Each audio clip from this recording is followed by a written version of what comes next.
Hello, Garland Nixon here, and it's Tuesday morning. We're going to talk about the horror in Gaza and how it is affecting and effectively destabilizing American politics. Let's talk.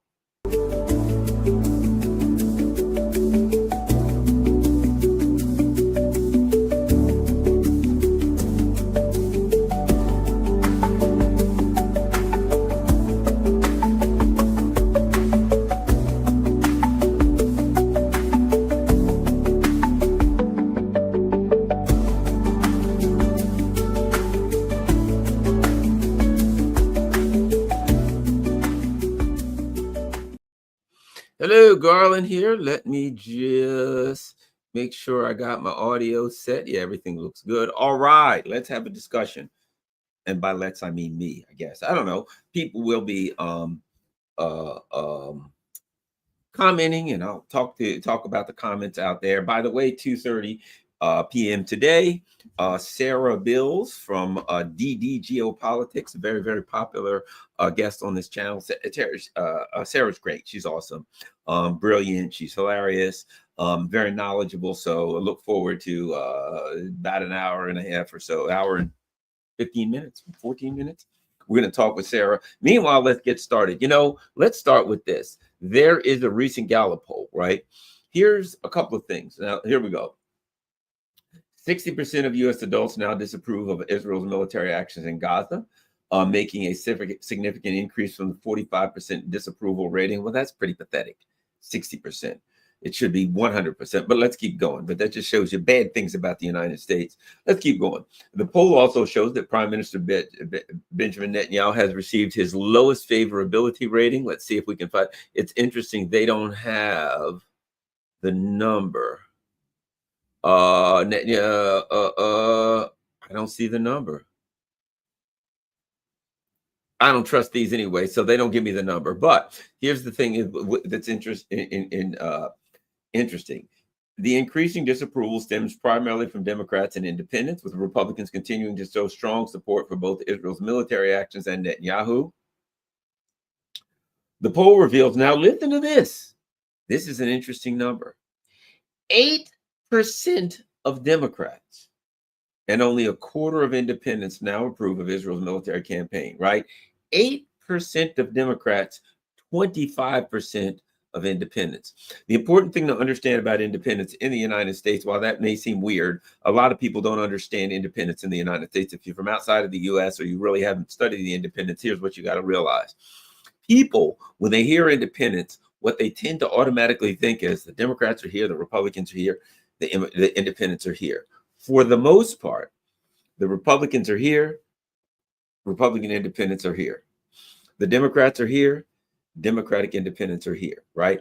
And to some extent, Republicans are here, Democrats are here, and not saying that from a right or left perspective, side by side, but more now, the independents are up here.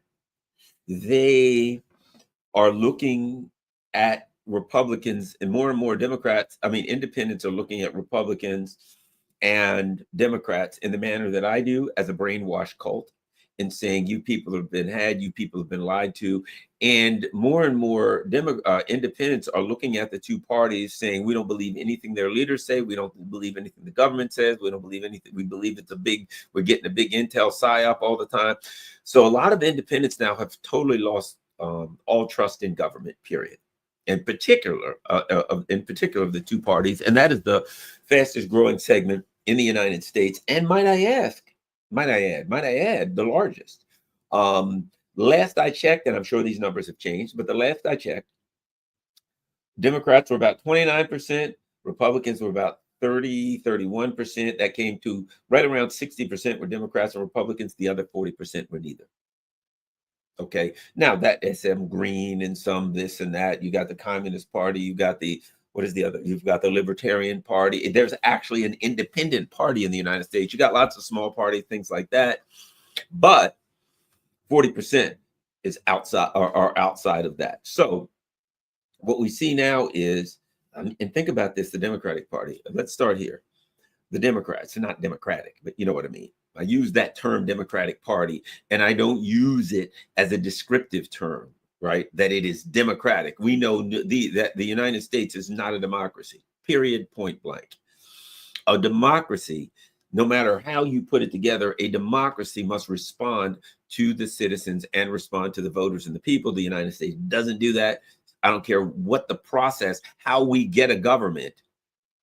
The government doesn't respond to the people, the American people, so it ain't a democracy. That's my interpretation of democracy. Anyway, 8% of Democrats. Now, what does that remind me of?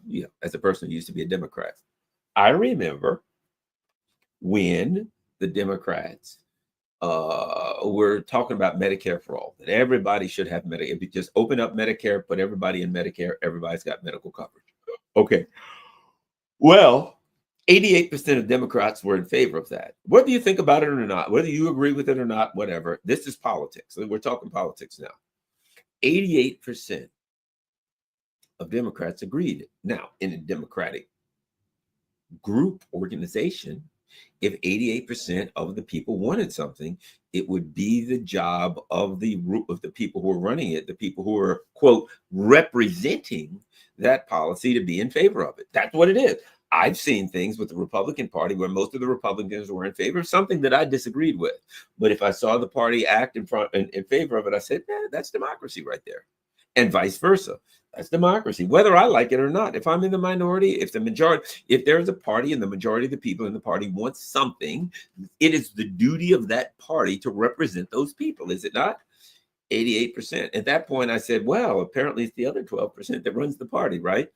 So my point is, I could see the writing on the wall that the Democratic Party was unstable then, and that it was going to go, that it was just a matter of time. Now, we can take that and spread that out over the whole country. But the fact of the matter, for the sake of this argument and this discussion, is that 8% of the people in the Democratic Party are in favor of this. Now, let's go back to this, something that I covered a few days ago. Democrats right now have the lowest approval rating in the history of approval ratings since they've been keeping. 25% of Americans now have a favorable view of Democrats, lower than the Republicans. Republicans is low, but the Democrats are lower. When your own party only has 8%, what is it? Let me find it. 8% of Democrats and only a quarter of independents now approve Israel's military campaign. Okay, 8% of your own party only disapproves of something. And this is not something small to people. This is not, okay, they want, I don't know, they want mashed potatoes and gravy, whatever, right? This is not that. This is a crime of moral turpitude. This is an instance where people are aghast at what they see, where it's not like they're saying, I wish we would be in favor of, whatever, Medicare for whatever, something that people want. I don't know, a bigger minimum wage, something like that, whatever. The Taft-Hartley Act, get rid of that so that to strengthen unions, something that you would expect a left-wing party to do. It's a left-wing party. If it were a left-wing party, which it ain't, those are the kind of things you'd expect them to do. And they don't. And you'd expect some people in the party to be pissed and leave because of that. But we're now seeing pictures of babies starving to death.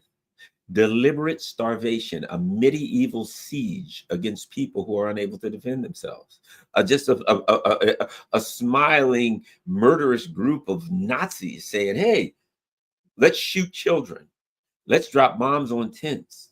Let's do the most horrible things that can be imagined by humankind. And the Democrats are doing either one of two things as a party. Number one, yay, go for it. I'm all in favor of it. Let's send them more weapons. Let's continue to support this settler, colonial, murderous, unthinkable evil. That's one position the Democrats are having. Or the other is the cat's got their tongue. A lot of Democrats are like, hey, what do you think? Oh, hey, look at that. A football season's about to start. How about those Bears? I think they're going to have a great offensive line. They're having some problems with their quarterback. That's what we got. If you look at the Democrats, it's one of two things. It's okay, I'm a Democrat and I'm a Zionist, let's go for it. Or it's some kind of a distraction. Hey, look, Putin, what about over there, China? Oh my gosh, South America, huh? Oh, perhaps we should do that. The truth of the matter is this. I know some people right now, people that I really like, think the world of, and they're Democrats still. I ain't, but I like these people. They're friends of mine. And we have ideological differences now. They still believe in the Democratic Party. I still like, right? But they're doing work on Medicare for all and the things that they believe in, right? And I'm like, I understand their perspective, but it seems to me that what they're doing is they're carrying on as normal, as though everything was normal. Because I'm like, well, they're literally starving people to death, children. They're putting food out. And when starving people come to the food, spraying them with machine gun fire, killing 50, 60 people at a time. And they're doing it over and over and over again. That people involved are coming out saying, yeah, I can't believe what I saw it. I was involved. This is what we're doing. This is what they're doing. So at a time when we're watching the most heinous crime known to mankind, like people are like meeting saying, hey, let's talk about how we can get more people in the United States medical care, or which I'm not belittling that.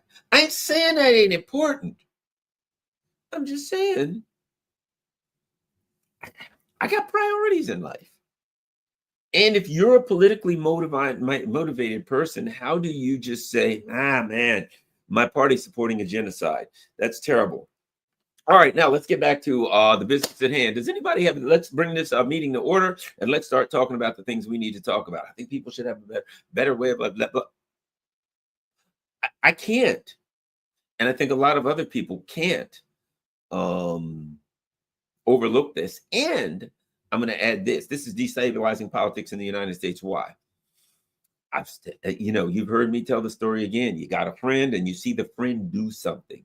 We've all had that happen in life. Remember when I was I worked in high school. I worked at a Geno's, which was a fast food restaurant. I was a 17-year-old kid. They made burgers and chicken and fries and Cokes and shakes. Now, this stuff that I don't eat now because I'd have a heart attack immediately. At my age, I'm trying to be a little more healthy. But my point is, when I was there, I had a friend I used to hang out with, and we, hung out. He had a cool car, and he was my buddy, and he was a popular guy, and me and him were friends, and we both worked together at Geno's, and we hung out, man, and we partied, and we had a couple of other buddies, and we go sledding, and in the winter. So this buddy of mine he was hilarious. He was my buddy. We hung out, right? We hung out. But we were 16, 17 years old. We looked at the girls. We didn't have a whole lot of nerve to say anything to them, but we did the best we could, right? And I remember one time we were in a mall and it was during Christmas shopping time. And of course, going in the back then, going in the mall during Christmas time, there were people there. And of course, what the 16, 17-year-old boys want to do, there was lots of younger teenage girls for us to look at the mall. This was great. So we wandered around the mall and we went into this store and they had a jewelry counter and they had all this stuff set up on the jewelry counter. And I saw this guy pick up a piece of jewelry, whatever it was, and put it in his pocket. And then we left. And I was scared to death because I thought to myself, what if somebody saw him? They're going to arrest us both. I'm going to go to jail with this guy. And he just stole. And I'm like, oh my God, And so after that, when he was like, hey, what are you doing, Garland? Oh man, I think I'm going to go home and do whatever. I mean, I had a car, right? I know I got to do this. I got to do that. I wouldn't hang out with him. I never hung out with him again because I was afraid that he was going to get my ass locked up. Once I saw him steal, this is true story. Once I saw him steal, I'm like, oh my God, I can't hang around this guy because I had a fear. I didn't want to get in trouble. I wasn't doing that kind of stuff. I'm not saying I was a saint, but I wasn't stealing from the mall. I wasn't stealing jewelry. I wasn't a thief. And it scared me to death. And at that point, it's like, I can't hang out with this guy. I never talked to him about it. I never told him why, but I just cut him loose. Okay, here's my point. That was a what's the term I'm looking for? Deal breaker. In life, you have to have deal breakers. You've heard me talk about it on this channel before. You must have deal breakers. You must have something that says that crosses my limits. I'm sorry, there's a lot of things I can accept. You know, the old story about the guy that goes into a bar and meets the one of them. He's 25 and he's looking for the woman of his dreams. He's the most beautiful woman he's ever met in her life. Hey, can I buy you a drink? Sure. They sit down and talk for hours. Everything's perfect. He's like, oh my God, 2.5 kids and a minivan is in my future. I'm going to buy a house. She's hard working. She's going to college. I'm going to college. We're doing this. We're doing that, whatever, right? And you're like, everything's perfect. She's the woman he's waited for his entire life. And he says, okay, this is perfect. And she says, oh, by the way, I probably need to let you to know something. It seems like we're getting along real good. He says, yeah, okay, what's up? She says, well, every couple months I kidnap a family of 3, sometimes 4, torture them for about a week and kill them. You see, I'm a serial killer. Other than that, I think we can work this out. And the guy's like, yeah, that's probably a deal breaker. And he leaves, right? Why? Everything was perfect. But he had his limits. Being a suicide, being a serial killer was a deal breaker. Deal breakers, boundaries. Some people are in abusive relationships, political relationships with a party, dare I say, because they don't have boundaries. We must have boundaries. If you have no boundaries, you're going to be somewhat neurotic. If you've heard that Malcolm X, a man who stands for nothing will fall for anything, right? I'm just saying that starving children, dare I say, Epstein trafficking, raping them, dropping bombs on refugee areas, committing a genocide, that has got to be a deal breaker for anyone of conscience.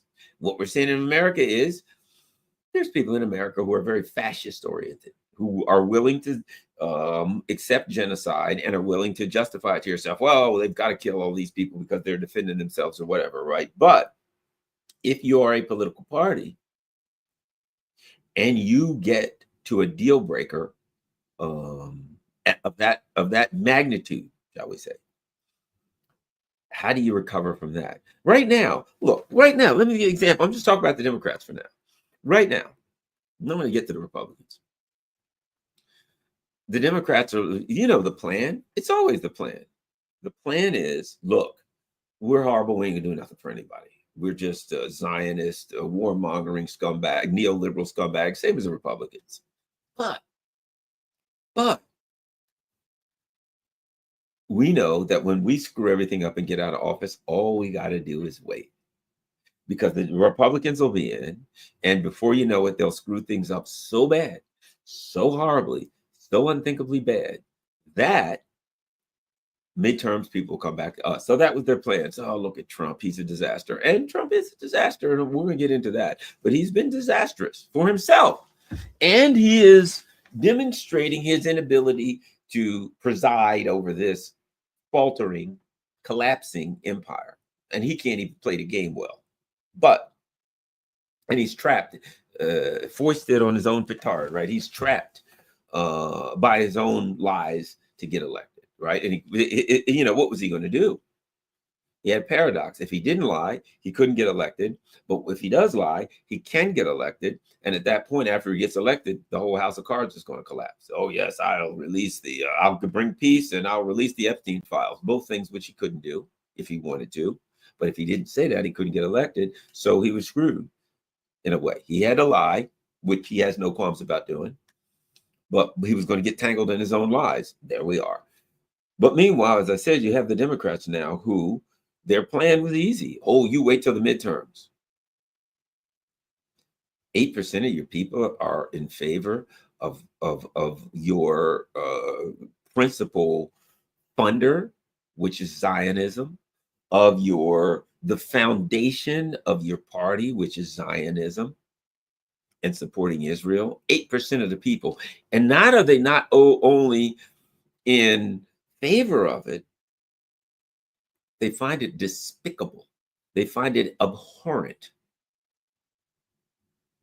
So it's like a revolting smell. It's like, you ever smell a dead body walking by and hearing a dead? It's like walk down the beach and a dead large fish or a bunch of fish walked on, and you walk down to the water. Oh my God, what is that smell? You're looking, there's some dead fish or something, right? And you're like, oh my God, that's unthinkable, right?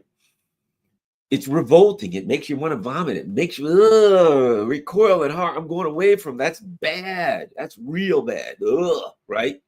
That's the way most decent people, I guess the 92% who are and the Democrats who are opposed to this, we'll call them decent people at least because they oppose that. That's how they see this. And you are effectively hugging this dead fish. And you're going to smell like that fish. See, if you pick up that fish, you walk down to the beach and there's a dead fish and it smells bad. And or there's a bunch of dead fish and they smell horrible. And you go up and you roll around and you rub those fish all over you. You walk away, you're going to smell like dead fish. And you walk back, hey, Garland, give me a hug. And oh my God, you smell like dead fish. Get away from me. That's the Democrats. They smell like dead fish. This horrible, abhorrent, unthinkable thing. And they're either saying we're all behind it, or they're quiet. La la la la la. Hey, let's talk about Medicare for all now. You know that thing that we're not going to do either. Let's talk about that. Let's talk about something else. Or Trump is bad. Trump will release the Epstein file. There's a genocide going on, and you think we can really? And the same people who are committing genocide are behind the Epstein file. Get out of here. Get out of here with that.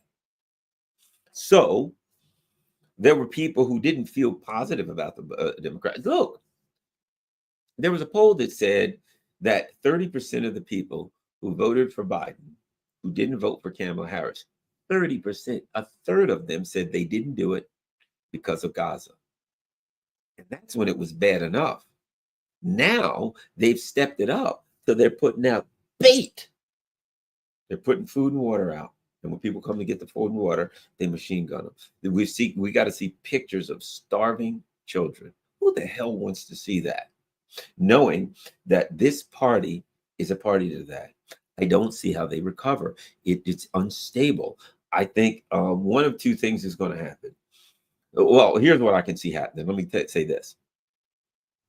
When the Democrats go to run, like this guy Mamdani, who I don't trust as far as I can throw, a Ford pickup truck, right? But this guy Mamdani, he opposed the genocide. I don't trust him. He claims to oppose the genocide. I don't trust him. He's a DSA, Democratic Socialist for America, like AOC, Bernie. Yeah, I don't trust these people. Okay, I don't trust him. Anyway, call me a skeptic because I'm skeptical, but I don't trust him.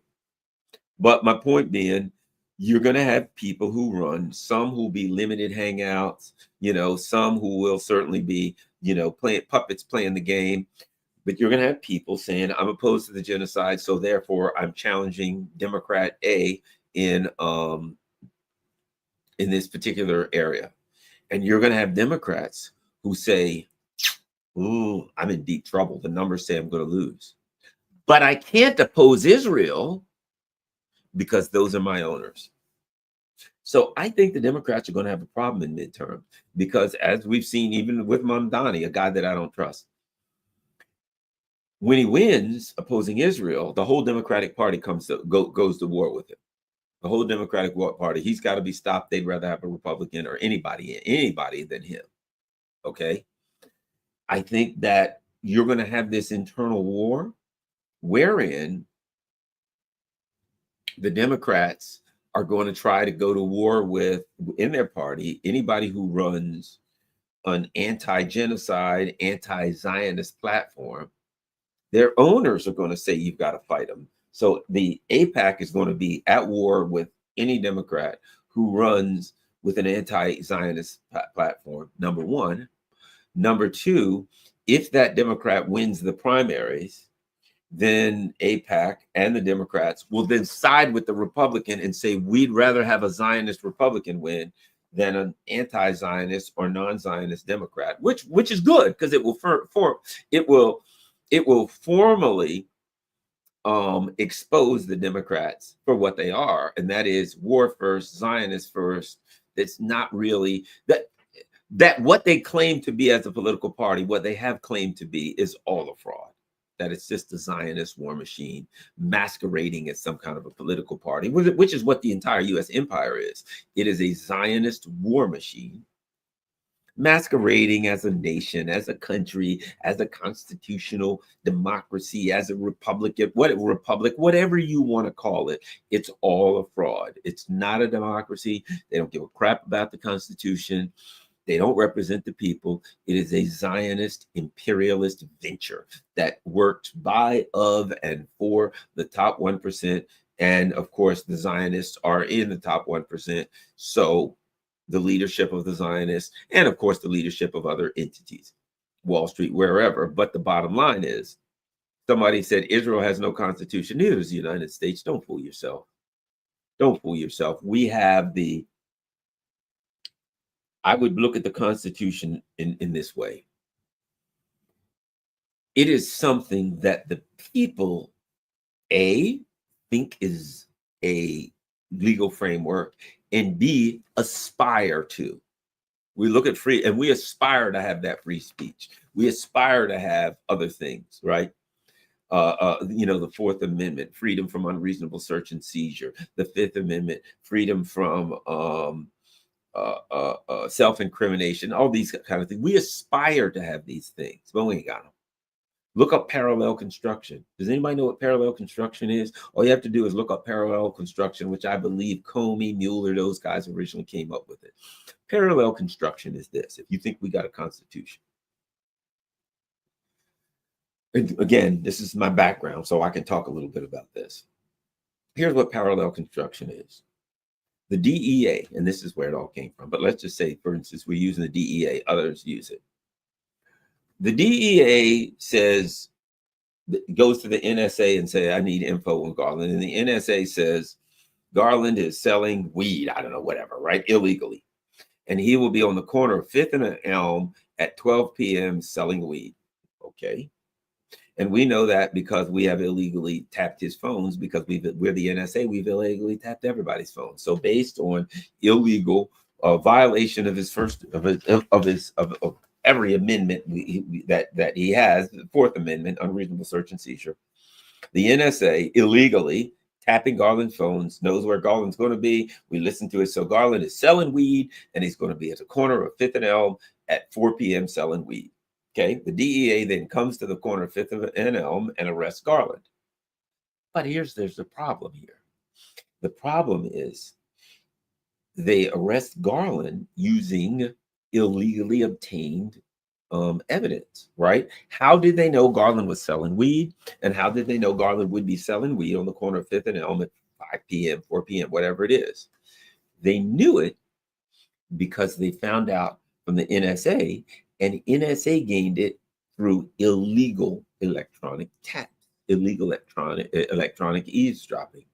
So what would that mean? That means that when the DEA goes to court, they have to tell the judge how they got the information. Well, how'd you know Garland was going to be? They have to say, we got it from the NSA, and the judge and Garland's going to go in there and say, objection, Your Honor, that is not legal. It's a Fourth Amendment violation. And so therefore, fruits of the poison tree is the term. Everything that came from that has to go, which means all the evidence is gone, which means Garland walks free because they obtained the evidence illegally in violation of the Fourth Amendment, freedom from unreasonable search and seizure. In comes parallel construction. The DEA knows that if they tell the truth to the judge, the case is going to get thrown out. So they come up with a parallel story.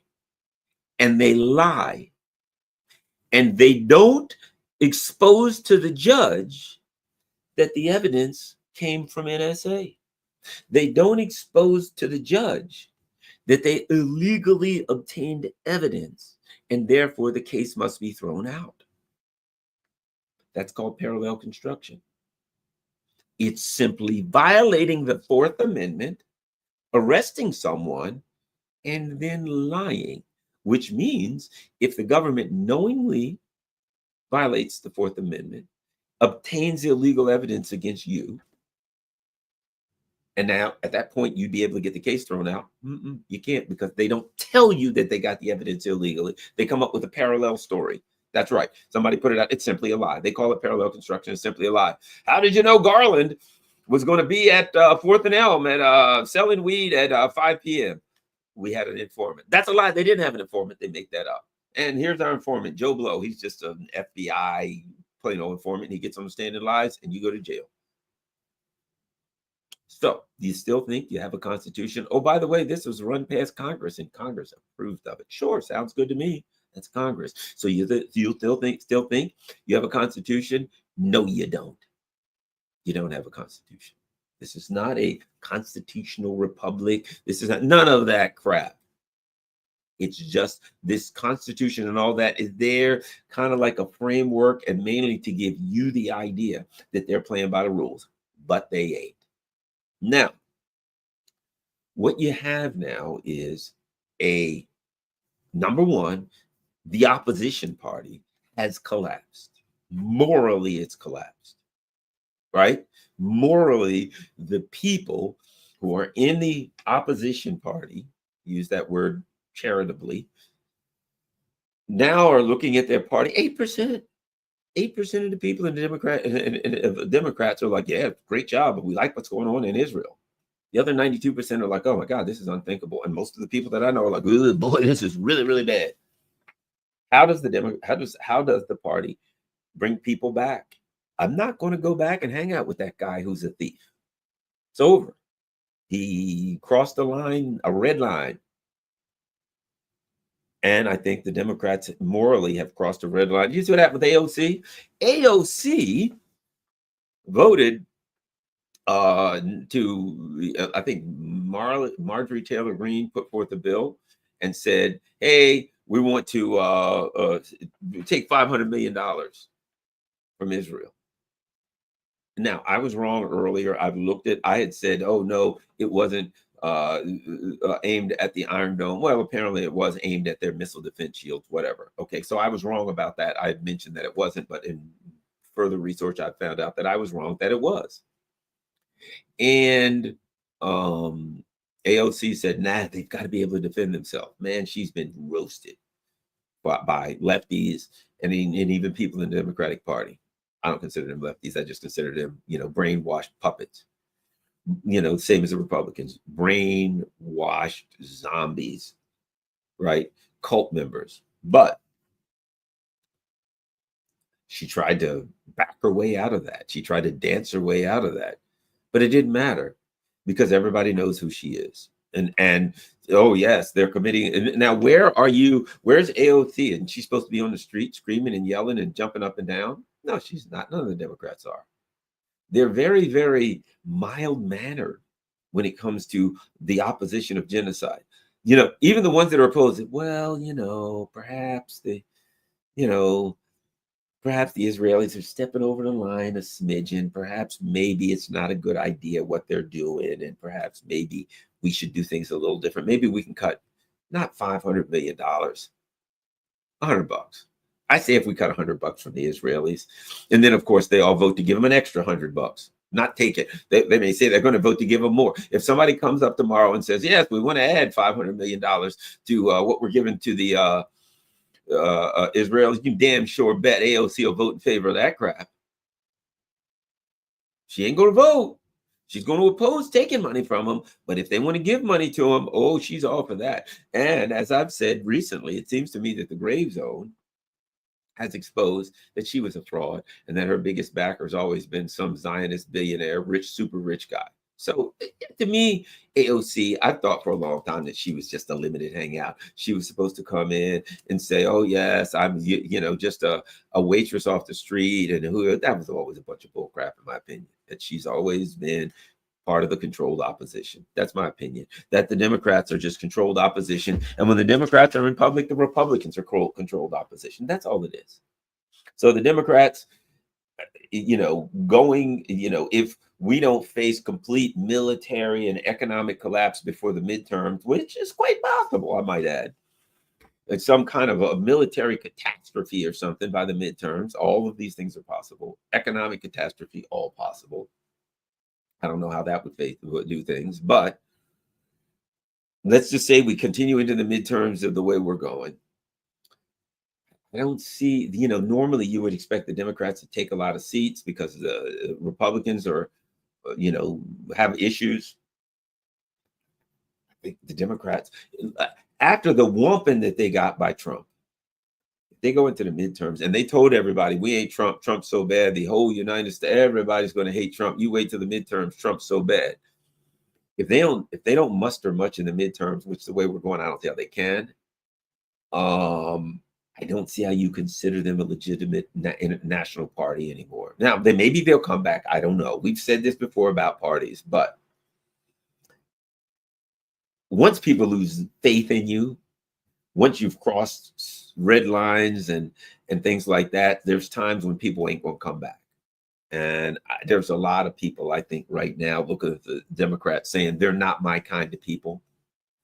So that's an extremely unstable party. Now let's go to the Republicans. I think that the first thing to understand is, and I was talking to a guy who a good friend of mine, great person. We have some political differences, but that's fine. He's like family to me, right? And we were talking about that. And my friend was saying, look, I've changed my mind about some things. He's a lefty and he's like, yeah, I used to say Tucker Carlson. I don't care what he says. He's Tucker Carlson, blah, blah, blah. And he says, I kind of picked something up from you. And that's like, look, if Tucker Carlson tells the truth, it's the truth. It's not relative to Tucker Carlson. If he tells a lie, if he says something I agree with, I agree with it. If he says something I don't, I don't. Simple as that. We had that discussion about deductive reasoning and inductive reasoning.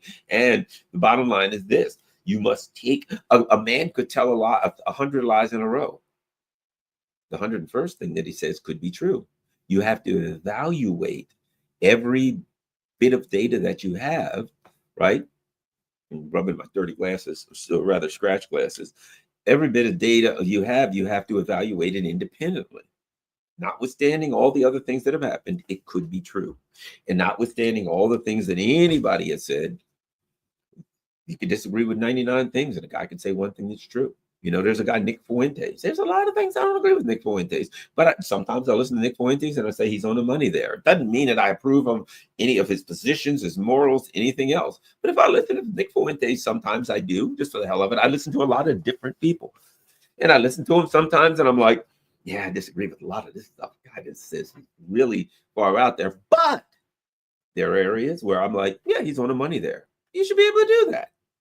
We should be able to do that. This is not, look, this ain't about love or liking someone. It's about evaluating data. Got to be robotic sometimes. So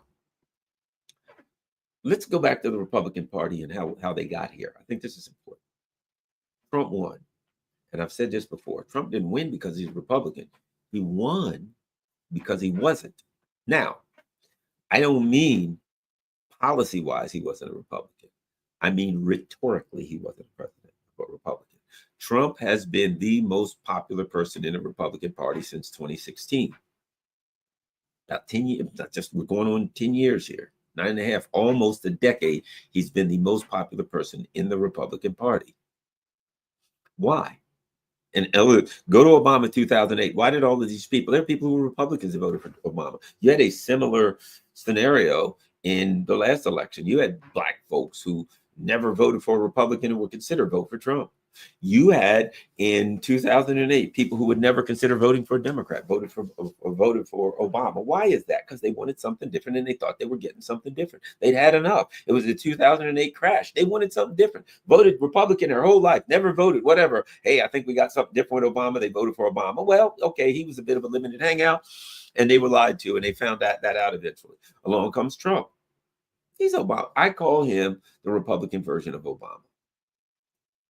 The Republicans listened to him, and he said all of these things that you're not allowed to say. Yes, we got lied into a war. And Republicans was like, crap, we all know that. And somebody said it. And Trump did that thing. That's the thing he did.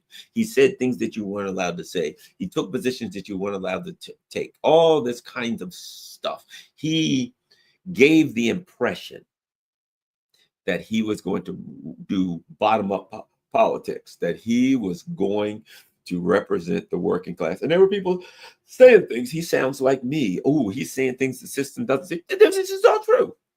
There's truth to that. But just like Obama, it was all a lie. It was all a lie. When Trump got in office last time, look what he put in, a bunch of neocons. Now he's in, look what has he got, a bunch of neocons. And look at his foreign policy. It's very Biden-esque. Now, he's saying different things about Russia, but the Biden policy is the same. War. There's some difference. His rhetoric is different, but his actions are very, very similar. And the other thing that happened is this. Trump didn't win because people thought he was a Republican. They won because people thought he wasn't. And a whole bunch of people who don't traditionally vote for Republicans voted for Donald Trump because they wanted something different, just like 2008. However, they've already been had by Obama and other people. And so they were a lot quicker to wake up. And there were some obvious things because Donald Trump said, I am the peacemaker. I'm going to bring peace around the world, peace. But he is aligned in a lot of ways with the crazy warmongers. He even said, we're going to stop the neocons. We're going to fight the neocons. We're going to throw the neocons out of office. But yet, your spokesperson is now Lindsey Graham. And he sounds like any crazed politician from South Carolina, like McNamara and all of these other people who came to South Carolina, crazies, right? We're going to kick Putin's ass. Sounds like an idiot. Putin better understand we're going to kick his ass. Donald Trump's going to whoop his ass. The twisted, neurotic, this talk that's designed to dumb down politics. We're going to whoop Putin's ass. That's rhetorical crap. It's garbage. Yes, and China and India has got to know, and those that are supporting Putin's got to know that they're going to pay. We're going to crush their economies. So the United States, a country that has no industrial backbone whatsoever, that makes money off of asset-backed securities and bullshit Wall Street stuff, is going to destroy Russia, China, India. We're going to destroy all those economies. At the same time, we're destroying, we're going to completely dominate the Middle East and everywhere else. But Russia, think about this. There are 3 world powers, 3.5. India wants to be a world power, but it's not there yet. 3 world powers. And the one that's $36 trillion in debt. The one where the opposition party has 8% approval rating. Where the Donald Trump, his numbers are dropping like a friggin' lead balloon, right? Where the people are furious saying, we want to know why our government is involved in pedophilia and the rape and trafficking of children and why they're committing genocide.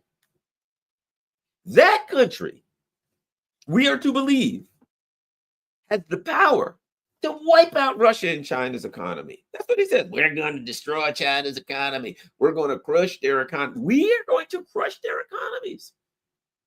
Why? Because they won't go along with what we want. They got to do what we want. Don't they know we're in charge of the world? Even though our politics are unstable, our people are not supporting the government. They're furious at what the government's doing. Their lives, their material situation is rapidly deteriorating. They're in debt up to their ears. They can't find a decent job. They can't pay their college loans. Rent's through the roof. Everything's through the roof. People can't afford anything. But we're going to crush Russia and China's economy. Oh, by the way, how's Russia and China's economy doing? Growing, doing well, increasing. They're not in debt. They're creditor nations, not debtor nations. How's the government doing in China? over 90% of the people in China, the last poll I said, supported their government because their government has bettered the life of the average Chinese person. How about Russia? 86. The last president of Russia got 87% of the vote last time. We're going to crush them? It's absurd. We're talking smack. We can whip Putin's ass. He sounds like a fool. And where's Trump? Is Trump saying, hey, Lindsay, cut it down? Nope. Trump is a joke now. He looks weak and powerless. And he's like, yes, we're going to give the Russians 50 days. Okay.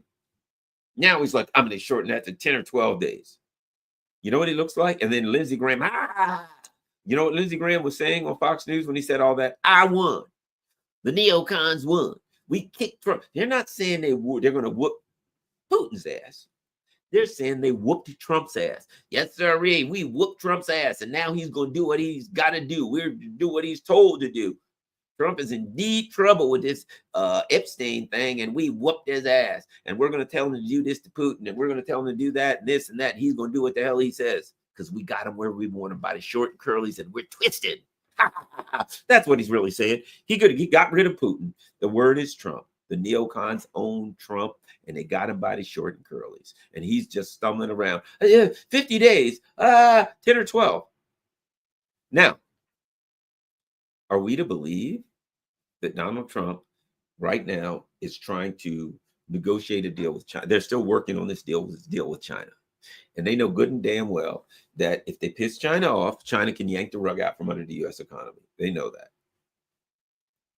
China can just say, you know what? Forget the rare earths. Never mind.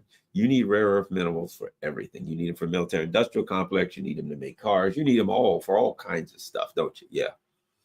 And we told you if you got on their nerves, we weren't going to sell them to you. And now we were trying to make a deal.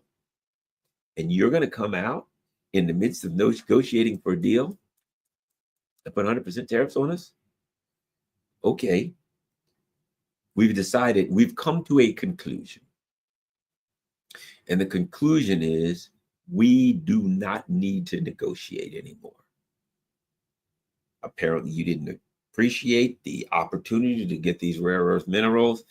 Number one, you can't have them. So your military industrial clothes, your aviation, your shipbuilding, that kind of stuff, your car industries, that's shutting down because we're not selling you the magnets and the things you need. Not going to happen. You can handle it on your own. It'll probably take you a decade. Best of luck. But we're not doing any of that stuff. Number one.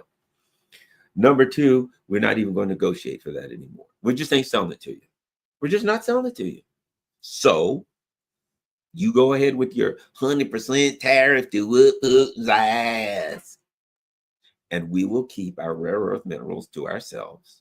And if you call us and say we're sorry, we stepped out of line, we want to negotiate, we'll say, yep, you stepped out of line. Thank you very much. We negotiate. Don't worry about it. Find them another place to get them. Do whatever you can. They are no longer available to you, and that is not going to change. See, at some point, why wouldn't China do that? Why wouldn't China do that? We ain't doing that no more. You want to buy other stuff? Fine. But bottom line is this. So now, you know, I people know me, my background with law enforcement. And I ran the police academy. And when I did, I used to teach certain things to the recruits. I had standards that you don't see in law enforcement these days. But one of the things that I said was this: never, ever, keep this in mind. And I believe in this. Never make a threat you can't follow through on. Never say to someone, if you're a law enforcement, if you don't do X, I'll lock you up. If you can't lock them up. And cops will do that. Go in the city, they're walking down the street. Get off the corner, I'll lock you up. And a bunch of kids, they run off the corner. But what happens if one of the kids says, I had a constitutional right. You never heard of freedom of movement? I got a right to be on this. I am exercising my right to life, liberty, and the pursuit of happiness. And what makes me happy right now is to stand on this corner. I don't have any guns. I don't have any drugs. All I got in my hand is a soda and a bag of potato chips. And I love sodas and chips. Now, Garland doesn't eat sodas and chips because I did the processed food and the sugar and Cokes and stuff. But my point being, if I did and I was standing on a corner drinking my soda and chips, and a cop said, get off the corner, I'll lock you up. And I said, I guess you're going to have to lock me up. I don't know what for, but I'm going to go to court and I'm going to contest it. Okay, hands up. What do you want me to do? You want me to put my hands up behind my back? Whatever. However, I will do whatever you told me to do. You're going to have to arrest me and you're going to have to take me in and you're going to have a court case and we'll go to court and we'll see what you lock me up for, whether or not you could do it. Oh, by the way, you see that little camera guy over there with the camera? Yeah. And all those people standing with their phones out. Yeah, they're recording everything and every word. So, okay, let's do this. I think I got a pretty good case and I'm going to get paid off of this one. Never threaten to do anything that you can't follow through on. That's my point. Now, Trump is saying, I'm going to shorten it to 10 or 12 days. And what is he saying? 100% tariffs. Now, what is Lindsey Graham? 100% tariffs. We're going to whoop Putin's ass by putting 100% tariffs on India and China. Now, India and China has already said, we ain't going to stop buying. So, look. So, the stage is set, right? The stage is set. And here's the stage. In a few days, Trump will have to follow through on his word and put $100 tariffs on India and China so we can whoop Putin's ass and crush China's economy and India's economy. Okay. Knowing that when you put 100% tariffs on it, that it's going to obliterate our economy because they're going to keep buying it and they're going to say, okay, well, you can put 100% tariffs on it. We ain't going to stop buying oil from them. So what do you, okay, fine. Then anything that the American people buy, tariffs are not designed to fix our economy, to do something, to bring in extra money. They are now effectively just like sanctions. It is a method of punishment. It is a weapon that you can use to wield against your enemies, right? So what we're going to do, and it's been 3 or 4 or 5 days in the next, let's say 8 days. What we're going to do is we're going to put tariffs against China and India, knowing that we're going to have to enforce those tariffs because they ain't going to stop buying. And at that point, remember what happened the last time we put 100% and 100 and some percent tariffs on China. And right now we're negotiating with China for a deal. And we're going to put 100% tariffs on them. I think that Trump has a alligator mouth and a Tweety bird ass. I think that Donald Trump is writing checks that he can't cash. I do not see how Donald Trump can put a 100% tariff on China. I think that come that day where they say, okay, it's been 12 days, I think Donald Trump is going to have to say something like, okay, I'll give you 12 more. You know, like the only old person that writes, the kids on the playground and the kid draws a line in the sand. You step over this line, I'm going to kick your ass. The other kid steps over the sign. He backs up a little bit, draws another line. How about this one? Well, steps over. And he just keeps backing up, drawing lines. And every time the kid steps over it, he draws another line. I don't see how Trump can do anything else. Can Donald Trump put 100% tariffs on China again, knowing that it will obliterate the meetings and the ongoing negotiations with China to resolve our trade issues? I don't see how he can do it. He has made that fatal mistake. He has made a threat that he's, I think, unable to keep. And maybe he will. Maybe he will.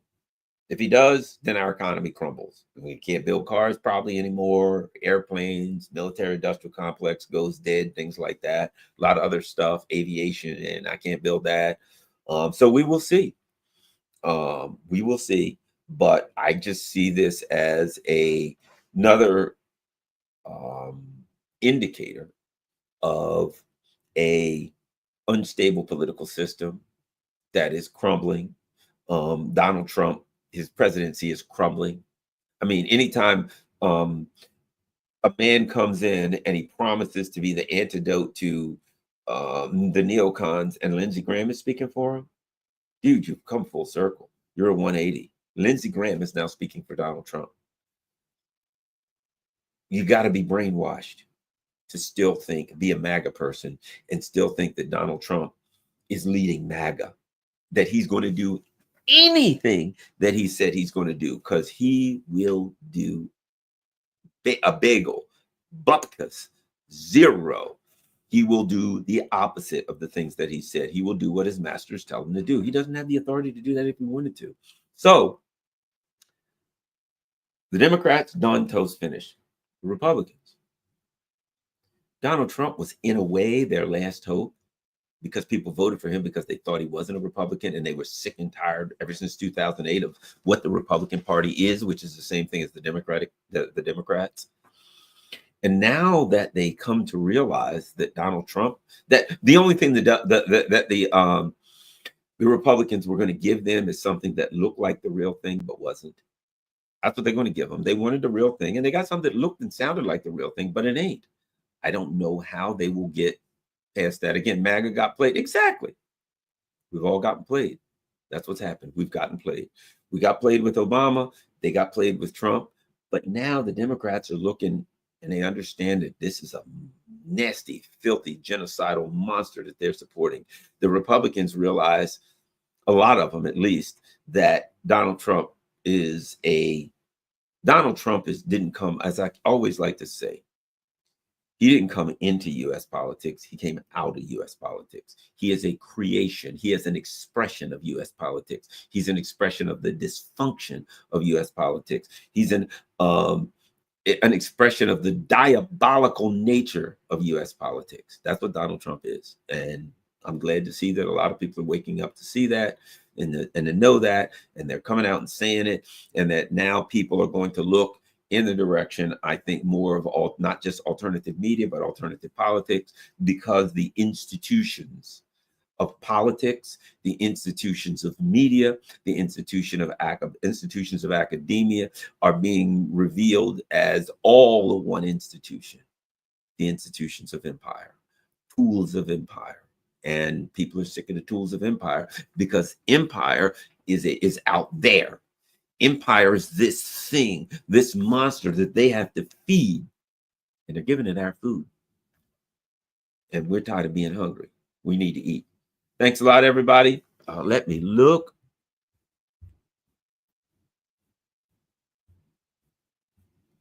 And see.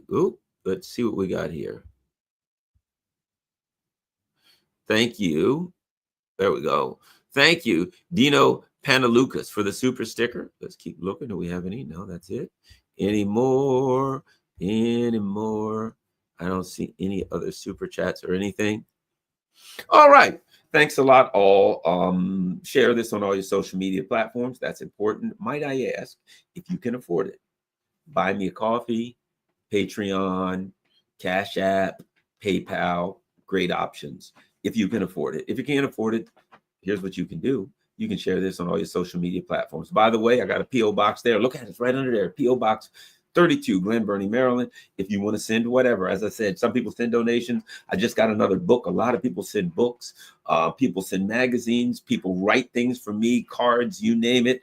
Guess what? Somebody even sent the patch. Check this out. I got a patch. If you got a patch, if you got something you want me to show, send it and say, hey, Garland, show this, and I'll stick it up in one of the whatchamacallits, like this. I'll stick it up in one of the shows and say, hey, thanks a lot, old whoever. All right, thanks a lot. Have a great day. Share this on our social media platforms. Peace. I'm out. And by the way, we're only a few minutes from the brilliant and wonderful and lovely Sarah Bills, DD Geopolitics. I'm out.